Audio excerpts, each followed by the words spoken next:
All right, everyone. I am here with Sameer Singh. Sameer is an assistant professor in the Department of Computer Science at UC Irvine. Sameer, welcome to the TWiML AI podcast. Thank you, Simon. Excited to be here. I'm excited to chat with you. Why don't we get started by having you share a little bit about your background? What got you started working in machine learning? So yeah, I've been sort of thinking about AI as a goal for a long time, since teenage years, reading all these science fiction books and wanting to solve AI. And in my naivety, I thought the solution was to build robots initially. And so I did an undergrad in electrical engineering, trying to do hardware sort of things, build manipulators and sort of small vehicles and things like that. And then when I started reading research papers, I kind of realized that, at least at that time, people were spending their whole PhDs just trying to grasp like a cup of something, right? And that didn't seem like AI to me. So I quickly sort of shifted more towards the software side of things. And at that time, again, a lot of AI was doing A-star search and things like that, which seemed a lot more cooler, but didn't seem to quite get at the learning or the intelligence aspect of it. So slowly I made my way and found machine learning, and been working in machine learning for a long time now. And within machine learning, I think NLP ended up being this sort of really attractive application for me. It seemed a good mixture of being very, very practical, especially with internet and everybody posting stuff online, but also addressing some of the fundamental things that excited me about AI, being able to communicate, being able to understand humans and things like that. So that's kind of how I made my way into doing machine learning. Nice. There are some out there that think that embodied applications like robotics are really the only way we're going to get close to AGI. And, that may be only the roboticists that think that, though. What's your take on that? Since that's, that was the goal that you started out with. Yeah, I think embodied AI is such a concrete thing that I feel like that there is something very attractive about that. But everybody's struggling with what is AI, how do we define it, and things like that. I think of learning being a key component, and the learning doesn't have to be grounded necessarily. And if something is learning from internet and from YouTube videos, audio streams, that might be sufficiently intelligent, right? Like, who knows? Are kids right now really grounded, or are they completely in the internet? And so it's difficult to say, even us as humans, how grounded we are going to be in the future. In the Matrix, is anyone grounded? Right? Exactly.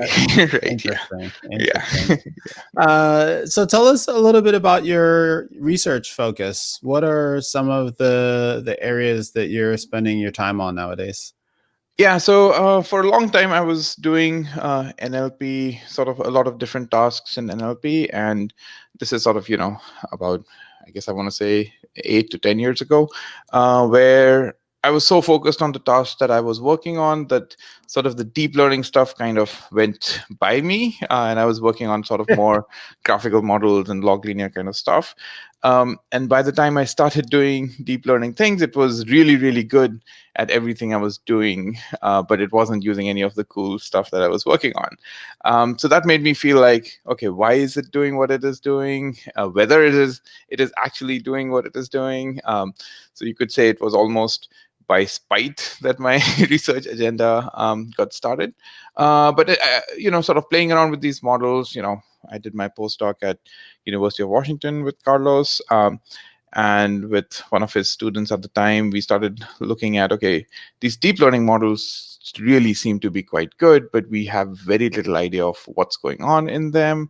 And so maybe let's try to find a way to get to some place that we are actually familiar with, right? So this took me back to my sort of linear classification or log linear model days, where I used to spend a lot of time looking at feature weights and trying to figure out, okay, is there a problem here? Can I fix something? Or in my worst days, can I even change some of these weights to try and get it to do something? And I think, but since none of that was possible in deep learning, we sort of started thinking about how we could try to get into the internals of deep learning and at least provide some intuition as to what's going on. And that's sort of where I started working on explainability, and we came up with this LIME algorithm in order to explain black box models.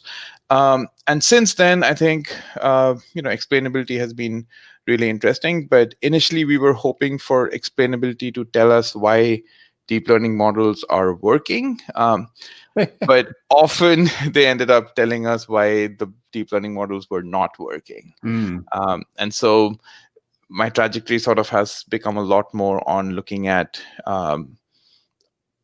why are these explanation methods telling us that they're not working when all of these leaderboards and New York Times articles are telling us that they are working. There seems to be this big mismatch. And so why does this mismatch exist, and what can we do about it? So in the recent couple of years, I've been thinking a lot more about evaluation, about debugging, and things of that nature for machine learning. Nice. Yeah, I'll say that the LIME paper, which goes back 4 or 5 years. Well, first of all, as you noted, we're still struggling with the same problem with deep learning generally, but the paper itself and that method itself seems to have had pretty strong staying power. Like, people are still talking about it, people are still using it. By the time this show comes out, we will have had our recent event, Model Explainability Forum, where we dig into a lot of the current issues in model explainability. But when people are evaluating explainability methods, LIME is one that still comes up. Any kind of thoughts or reflections on that work? Did you expect it to be as important as it has turned out to be when you were working on it? Yeah, that's a good question. I guess you hope that every paper you're working on, I would hope most people think that every paper they're working on is actually going to be world changing and sort of get people excited. But it usually doesn't happen. With LIME, of course, people got excited about it a lot more than we anticipated. And there are sort of both goods and the bads of it, right? Like, we are close to LIME, so we know what it's doing in a way that we know what it's capable of and what it's not capable of. And we've been more recently in a collaboration with Hema, who I think you had on your podcast a few weeks ago. We've also been working on going back and looking at LIME and saying, okay, can it be manipulated if there were like bad agents and stuff? And we show that it's actually not that difficult to do that, right? And I think just like machine learning is considered to be this thing that will come and solve all your problems, LIME seems to be, well, whatever problems machine learning has, now LIME is going to solve it for you. And it's not like that, right? It's one of the explainability techniques. It is a useful tool, I believe, especially for evaluation, but it's not something that has solved the model explainability problem. And if anything, it initiated a discussion, and I'm glad that people are talking about it, because it's a really, really difficult problem, even to define what explainability is, much less solve it in a single paper. And so that paper set the stage for the paper we'll be spending some time talking about today, and that is Beyond Accuracy, Behavioral Testing of NLP Models with Checklists, which was the ACL 2020 Best Paper winner. Congratulations. Yeah, thank you. Tell us a little bit about that paper and how some of your prior research led you to that problem. Yeah, so I think a lot of my research, especially in collaboration with Marco, has been sort of looking at this mismatch between what accuracy seems to suggest and what we know models are actually capable of. And accuracy is something that's very quantitative. It's on the leaderboard out there. You can say 10% better or worse or whatever it is. But on the other side, what models are good at and what models are bad at is not something that's quantified or formalized or even well defined as far as the community is concerned, right? So what we wanted to do was try to look at this mismatch and say, okay, there should be some way of thinking about this that goes beyond just creating another leaderboard or introducing a different data set. So last couple of years, we This work started maybe 2 years ago with this work we did called Sears, where the idea was very simple. What we're going to do is we're going to think of doing adversarial attacks on models. But instead of doing this, adding some noise that people don't understand, we're going to take the original instance and we're just going to paraphrase it, right? So it should be exactly the same sentence in terms of its meaning, but the actual form might be different. And we had an automated tool for doing this, building upon a lot of other people who've been working on back translation and things like that. And the paraphrasing was what you called the adversarial attack in this case? Yes, because it was a paraphrase that was getting the model to change its prediction. Got it. Right. So, and so, like, why did China take some action? Or let me think of a different. So what is that thing on the table versus what's that thing on the table? This is like a very simple version of a paraphrase. Of course, this means the same to us, but at that time, there were models that gave a different prediction for these two instances, for example, right? So that was one way to start characterizing what the problems were in the models. We continued this work, so we can call this sort of robustness to paraphrases, I guess. We had another follow-up work that was looking at consistency. So if you had, is there a bird in the image? Or let's say, how many birds are in this image? The model might say 2. And then we say, are there 2 birds in this image? The model should clearly say yes, but the model did not often. And what that meant was model was not even being consistent with its own sort of what it thinks is going on. And so that also sort of started thinking us about how can we characterize what the pitfalls in these models are. And that all sort of culminates in this work in Checklist, where we kind of create a tool to allow users to think a lot more about testing in a structured way, essentially. Okay. Yeah. Identifying the pitfalls or possible failure modes is fairly different from identifying the causes of those pitfalls. How well do we understand for the various models that you're looking at, what's actually causing the problems? Very little, I think. So, and so you would hope that, so just to sort of clarify what Checklist does is it helps you create a bunch of tests for your model. And when the tests fail, similar to traditional software engineering, sometimes the test fails and you're like, oh, I forgot to use that variable. Instead, I use some other variable. But sometimes it fails and you're like, oh, wait, my whole piece of code, the way I was structuring it is completely wrong, right? And so even in machine learning, when something fails, either it could be some artifact of the training data, or it could be it could lead to like a string of 5 research papers that eventually solve that problem, hopefully, right? Like so for example, fairness is a good example of that, right? If your model is being unfair, there are no easy, I'm going to replace all males with females or something like that and solve the problem. That doesn't do it. But Checklist focuses more on, at least do you know if this is a problem or not? And can you get an idea of how much this is a problem? Okay. So you describe checklists as analogous to kind of behavioral testing in software engineering. Kind of riff on that analogy a little bit. Yeah, so that's actually where we started. We were like, people have been building all these complex software systems. Machine learning is not the first one to come up and start predicting the sentiment. There are way other more complicated software that do much more complicated things. How do they approach testing, right? And this is something that all of us know, and we wanted to see how many of those lessons can be taken and applied to machine learning. So the idea was we create a bunch of different kinds of tests, and I can sort of walk you through what they look like. But the easiest one to understand is something we call minimum functionality test, where it basically looks like a unit test in software engineering, right? So I'm not going to think too much about everything that the model is supposed to be doing, but I'm going to pick a single phenomena. So say we are trying to do sentiment analysis. and we just want a very simple, like, does it understand negation or not, right? If I say this movie is not good, is my sentiment classifier able to do that or not? Right. So that's a very simple unit test. That by itself, if the model does it or not, can be useful.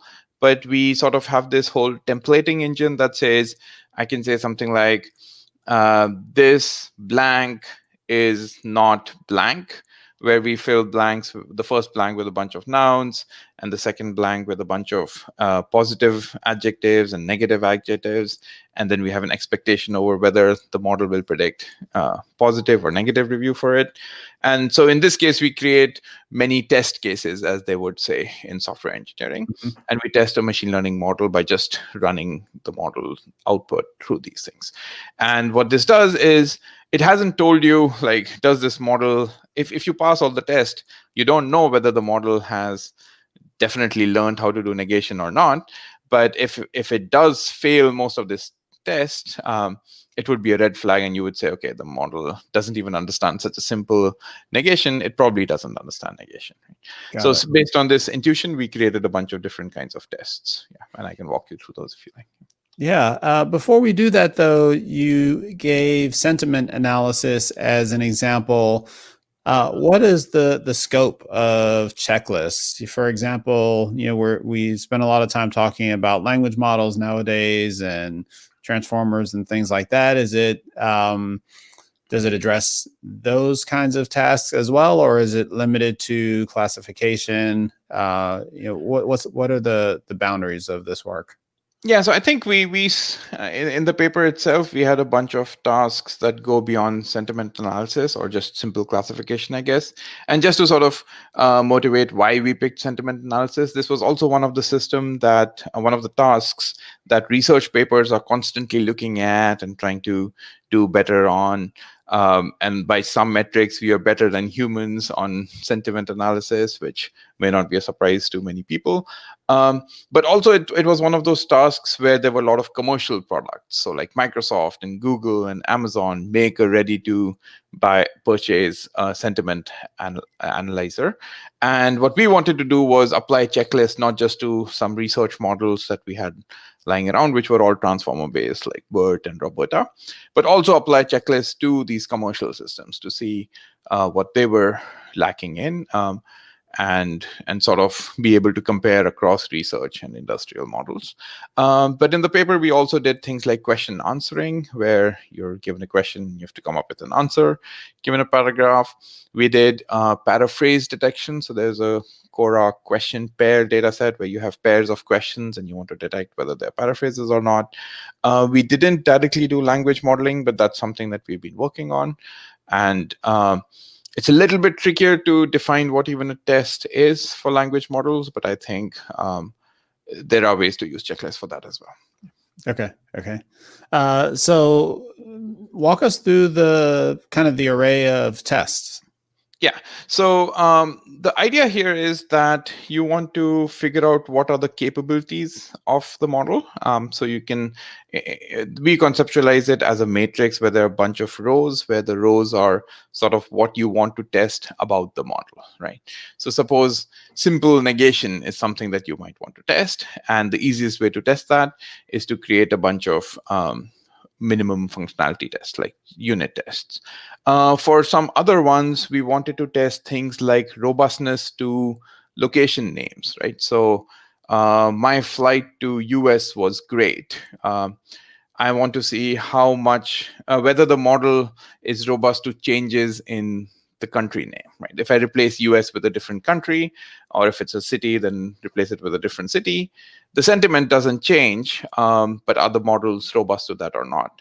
That doesn't quite fit into the unit test. So we had a second category of tests, which we call invariance tests, where we are, and this is also something that's similar in software engineering, where we are essentially mutating the input or perturbing the input in ways that we know shouldn't affect the sentiment. In this case, replacing US with China or any other country. and then trying to see how often does that change the actual output of the model. And this was one of the ones which was quite surprising to us, because many times when you change the location, the output of the model changes, right? Which was, surprising and disappointing. Some of the other kind of capabilities you might want to check was, you're like, okay, I don't care what the review was, but if I explicitly add a strongly negative statement to it, so if I say blah, blah, blah, review ends, I really hated it at the end, you would hope that the model will not become more positive towards this review, right? Now, this is also not invariance, because in this case, you're changing the input, but you're trying to test the directionality of the output. So this is more of a directional test. And we just want to say, imagine a test where you use a similar kind of, strong definitive statement, and you want to see if the model even picks up on that, even if there's other things that are more ambiguous or even positive. Do you have a test kind of along those lines? Not really, because it's always like, we wanted to define tests where what we wanted was a failure rate of 0, right? We didn't want something where 80% would be still, 20% failure would still be okay, right? So so with these strong statements, you can never be sure whether they contradict enough with the review text, right? Okay.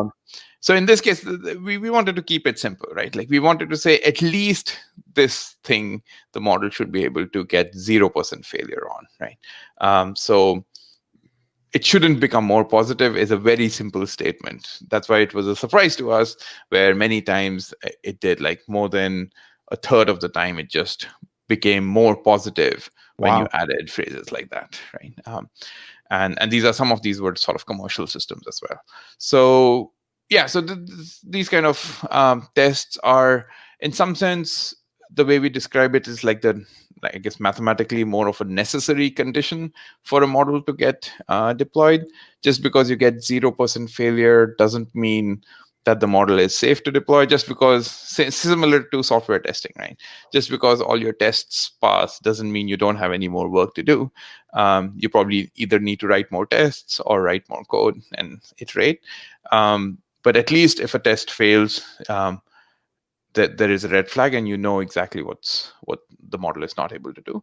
And just by breaking these things down, I think that's the main contribution of checklist, is hopefully making people think a little bit more about these different dimensions of the problem than just the single number. Got it. Yeah. Is there an analogy to code coverage in these types of tests? Oh, that's a good question. There has been some work that tries to do these things, where the analogy to code coverage is to look at the neurons inside the transformer or whatever, and try to make sure there are enough inputs in your test case or whatever adversarial attacks or whatever you're planning to do that go through all the neurons at some point. We haven't looked at things like that. Yeah, we are sort of going back to, like, it almost like a black box model way of thinking about this, right? You are someone who cares about sentiment analysis, or you care about whatever you're trying to use machine learning for. And presumably with that, you have a set of capabilities that you expect someone who's claiming it can do sentiment analysis should be able to do, right? So we are sort of, I guess, delegating that to the users rather than thinking about the internals of the model. And so from a practical perspective, if I read the paper, download the code, are you suggesting that this is a, kind of point this at your model and run it, and it's a full, it kind of throws the book at your model and tells you where it's weak? Or do I have to adapt checklists with my particular model in mind and the things that maybe the things I'm concerned about? Or how engaged does the user have to be in taking advantage of this? Yeah, so that's a good question, and we've been thinking a lot about this. And I guess the answer is it's somewhere in between, depends specifically on what you're working on. So I guess the easiest one would be if you are creating a sentiment analysis system in your company, then it's trivial. You can just download our code and run it. If you are doing one of the tasks that are not already supported in checklist, then it's pretty easy. And we've tried to, like Marco's written really nice documentation and sort of walk through it. It's pretty easy to get started and start thinking about, okay, what are the capabilities for this specific task and how do I write it down in a way that we can generate a lot of tests. And checklist is really useful for use cases like that. I would say we did some experiment also to sort of make sure that this is the case, and we can talk about that a little later. But what we also want to try to do, and we are sort of getting there slowly, is to make it incredibly easy for people to contribute the tests, or for us to keep growing the set of tests that are available in checklist. So if you're doing a task that is either slightly adjacent to what we already have, for example, you're doing paraphrasing but not question paraphrasing, then you may have additional tests, and we make it really easy to include it back in checklist. We also want to make it really easy to evaluate any new model that comes out, right? So we want to, for example, if Hugging Face has a new transformers model, we want to make it incredibly easy to also test and generate sort of almost a report card of, okay, on negation, we got this much failure rate, on something else, we got this much, and so on. Got it. Yeah. The task that the user has to do to adapt it to their model, is it writing tests or writing some kind of meta test or test recipe that checklist then uses to generate a bunch of tests? I kind of heard both in your description. Yeah, so it kind of supports both, but I think the way we've been approaching this is, for the first part, you just have to think a lot, right? So you have to think about what are the different capabilities, and checklist can not quite help you with that. Maybe it helps a little bit by some of the automated exploration tools. But the idea is, so we can take any specific, say, fairness or something like that, right? Like, I want my model to be fair. Well, how do we answer something like this?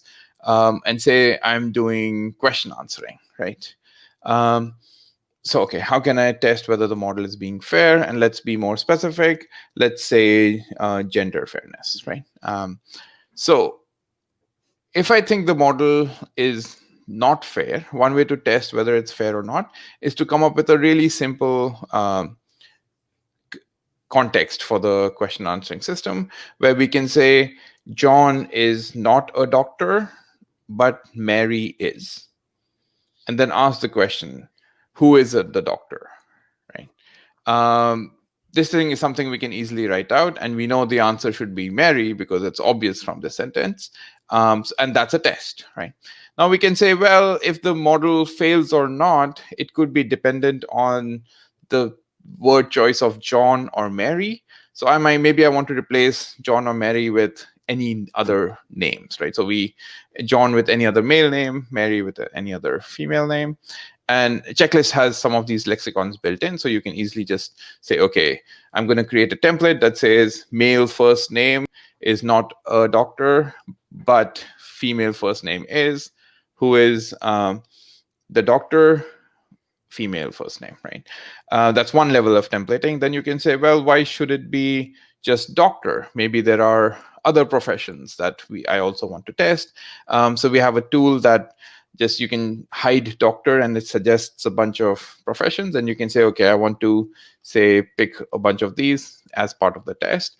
And by doing all of these things, you can essentially create thousands of use cases automatically, even just for the single statement that I talked about, and then just quickly test it, whether your model is actually passing them with a sufficient tolerance or not. Do you envision a way to use checklist or maybe some future version or evolution of this work? Not just to give you kind of a binary pass fail or sufficient or necessary. I forget which of those conditions you mentioned, but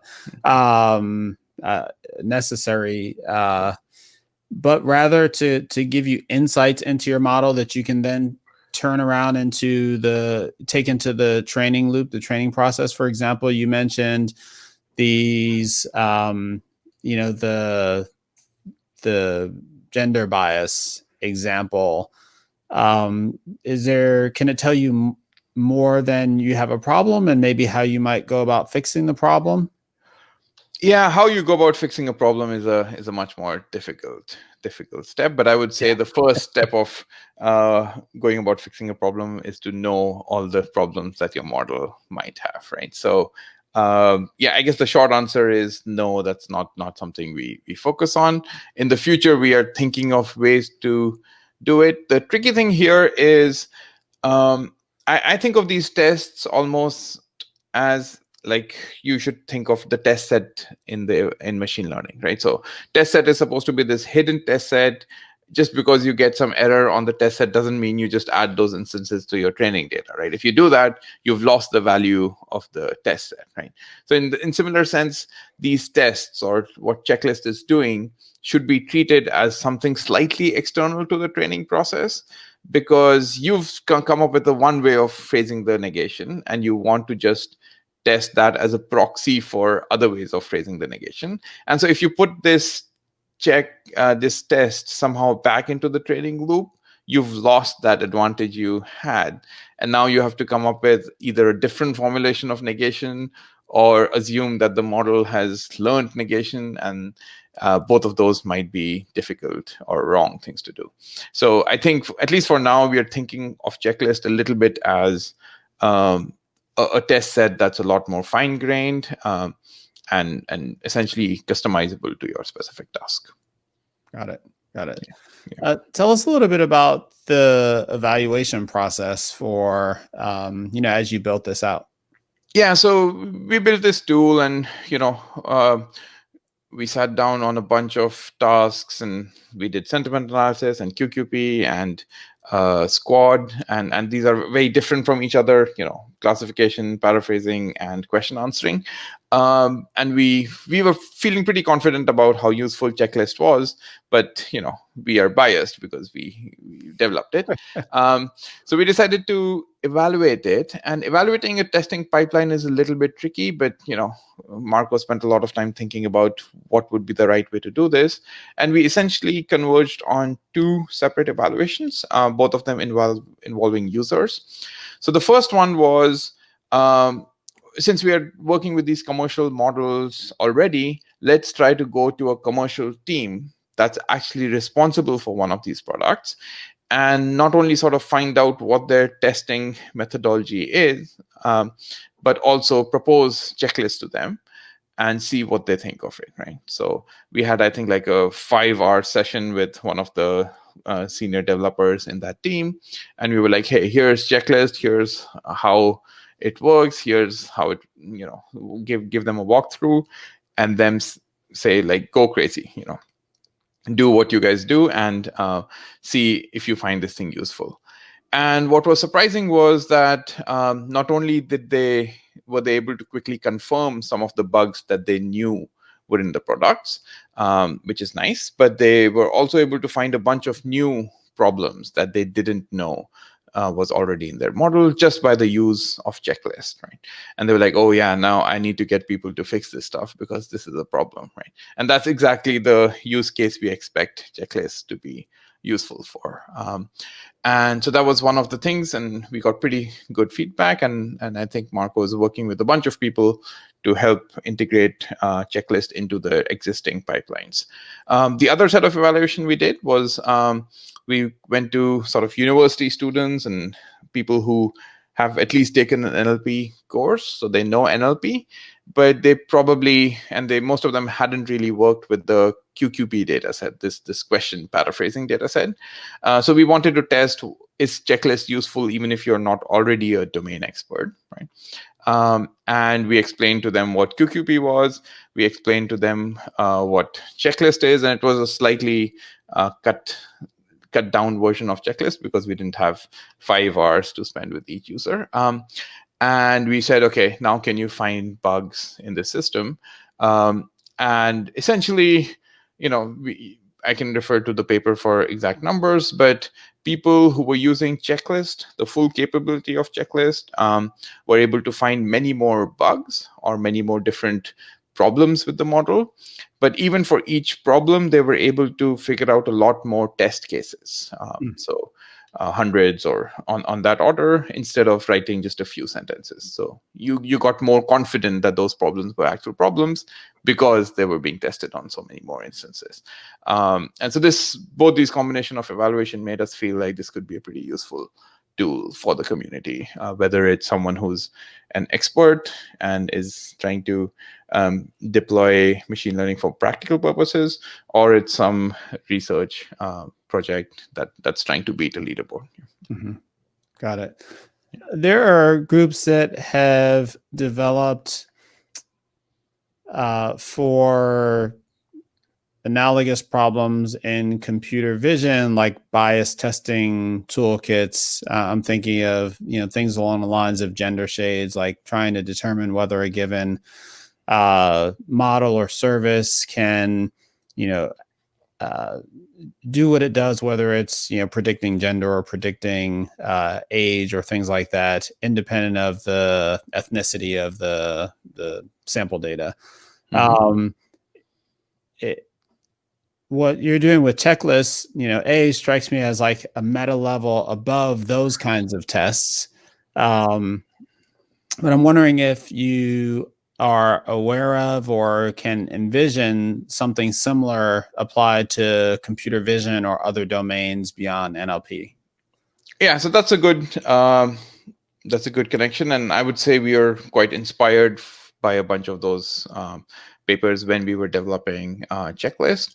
Specifically in NLP, also there have been a bunch of tools where they're looking at a specific phenomena and trying to look at, okay, is sentiment analysis system being fair or not, and things like that, right? So yeah, checklist is very much inspired and related to all of that work, and in some sense tries to unify this whole thing, like you said, in a meta way.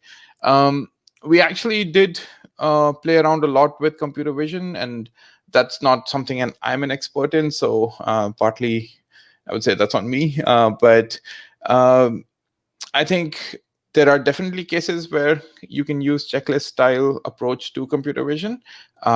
We played around a little bit with visual question answering, and we would do things like perturb the image and things like that to try and see if the output remains the same. But it's a little bit trickier to do. So yes, I think there are ways to extend checklists to apply it to computer vision and videos and things like that, but it would require a little bit more research than we had time for. Do you have a sense for some examples of what minimum functional tests might be in the vision domain?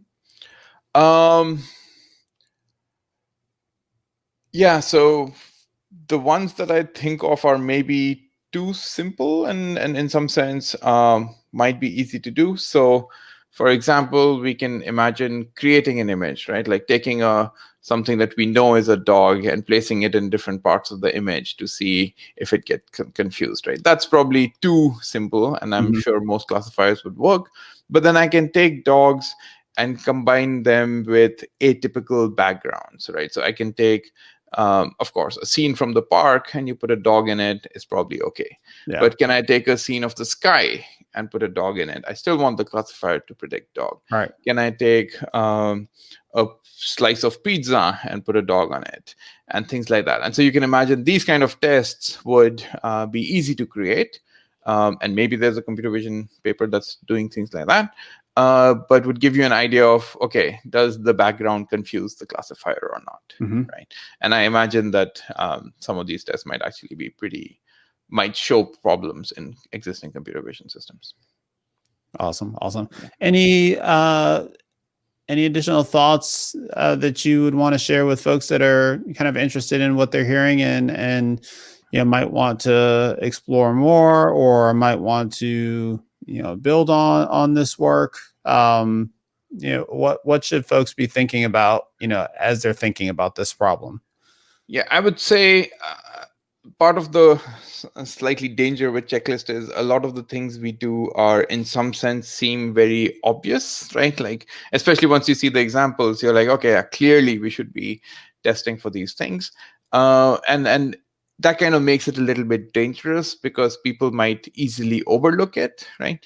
And so somebody might go into their team and like, hey, we have a sentiment analysis system. Are we doing testing? And the answer could come back as yes, but testing is not a yes or no question. It's like, are you doing a thorough job of testing it? And so what we're really hoping is checklist would inspire people to do a lot more thorough testing. And in some sense, when they make a accuracy judgment for a model, they try to qualify it with some of the sort of things that checklist produces, right? And hopefully they go much beyond checklist and do much more finer grained reporting on what a model does. Just like we wouldn't want the performance of a human employee to be reduced to a number in some sense, but a performance review involves a lot of different dimensions to it. As these machine learning models are becoming more involved in our pipelines, I think it's useful to think about them as like, what are their capabilities and what are their weaknesses, and be able to say something about them rather than just saying, I'm going to use this model because it's the top of the leaderboard and therefore best. You mentioned that some of the examples that are covered by these minimum functional tests are, obvious, at least in retrospect. Do you think that part of what the paper offers is kind of concrete language to refer to these so that teams can say, well, we fail, XYZ test, we fail the negation test, we fail the strong final statement test. Is the paper even concrete in defining these, and establishing language there? Do you think that becomes a way that people use this? That's a good point. We didn't think of that use case, but yes, that could be a contribution. Although I would say that would be a contribution to maybe people who haven't seen sort of more linguistic-y aspects of NLP, right? So a lot of our test names are heavily inspired by stuff that has already been studied in linguistics. We are just testing phenomena of language, and we are not the first one to think about what are the different phenomena, right? And so the names we use in checklist are common knowledge to a lot of NLP researchers, but I can imagine to someone who's been designing, for example, a sentiment classifier, they may not know what the sort of what does semantic role labeling have to do with sentiment, right? Whereas we have a bunch of tests that check specifically for semantic role labeling and things like that. Right? Got it. Yeah. Awesome. Well, Sameer, thanks so much for taking the time to share with us a little bit about what you're doing. Awesome work, and congrats once again on the Best Paper Award. Yeah, thanks a lot, Sam. This was a lot of fun. Thank you.